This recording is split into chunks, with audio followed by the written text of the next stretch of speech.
আসসালামু আলাইকুম ওরহমতুল্লাহ বরকাতুহ। আউযু বিল্লাহি মিনাশ শাইতানির রাজিম। বিসমিল্লাহির রহমানির রহিম। ইসলামের প্রথম যুগের কিছু কথা।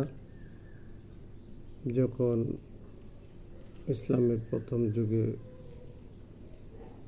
মুসলিমরা তাদের নিজেদের একটা ধারণা ছিল যে অমুসলিম আত্মীয় স্বজন ও সাধারণ অমুসলিম দরিদ্র এবং অভাবীদের সাহায্য করার ব্যাপারে ইতস্তত করত। তাদেরকে সাহায্য করা যাবে কি না বা সাহায্য করার কোনো রকম সুযোগ আছে কি না এই ব্যাপারে তারা ইতস্তত করত। তারা মনে করছিল কেবলমাত্র মুসলিম অভাবী ও দরিদ্র হলেই তাকে আল্লাহর পথে সাহায্য হিসেবে গণ্য হবে। সূরা বাকারার 270 নম্বর আয়াতে এই বিষয়টা আল্লাহ তাআলা বলেছেন যে তোমাদের যে কোনো মানুষকে সাহায্য করতে পারো। এই আয়াতে তাদের এই ভুল ধারণা অপনোদন করা হয়েছে। এখানে আল্লাহ বক্তব্য হচ্ছে এমন সব লোকের মনে হেদায়েতের মর্মবাণী সুদৃঢ়ভাবে বদ্ধমূল করে দেয়া তোমাদের দায়িত্বের অন্তর্ভুক্ত নয়।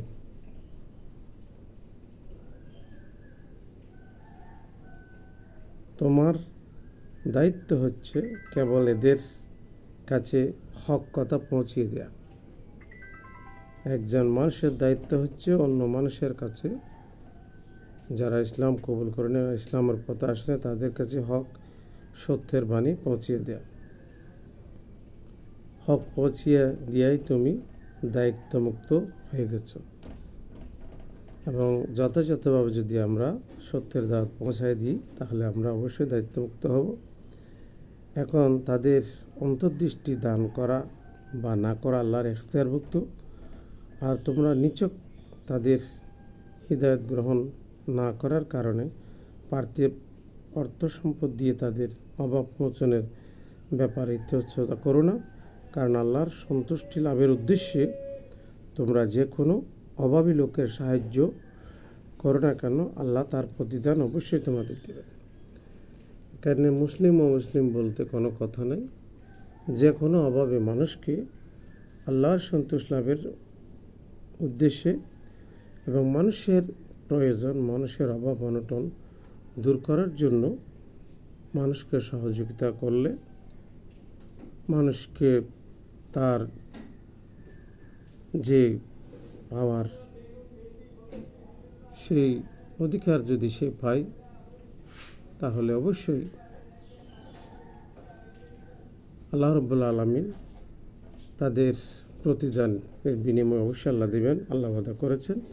সেজন্য আমরা মুসলিম ও মুসলিম অসহায় দরিদ্র যে কোনো মানুষ, যে কোনো ধর্মের মানুষ হোক না কেন, একজন মানুষের, সচেতন মানুষের, একজন মুমিনের দায়িত্ব হচ্ছে সর্ব অবস্থায় যে কোনো মানুষকে সহযোগিতা করা। আল্লাহ রাব্বুল আলামিন আমাদের সকলকে সুন্দর সুখী সমাজ গঠনের লক্ষ্যে দলমত নির্বিশেষে, ধর্ম বর্ণ নির্বিশেষে সকলকে একে অপরকে সহযোগিতা করি দুনিয়ার সুন্দর জীবন উপভোগ করে পরকালে আল্লাহর সন্তোষ লাভের তৌফিক দান করুন। আমিন। আসসালামু আলাইকুম ওয়া রাহমাতুল্লাহি ওয়া বারাকাতুহু।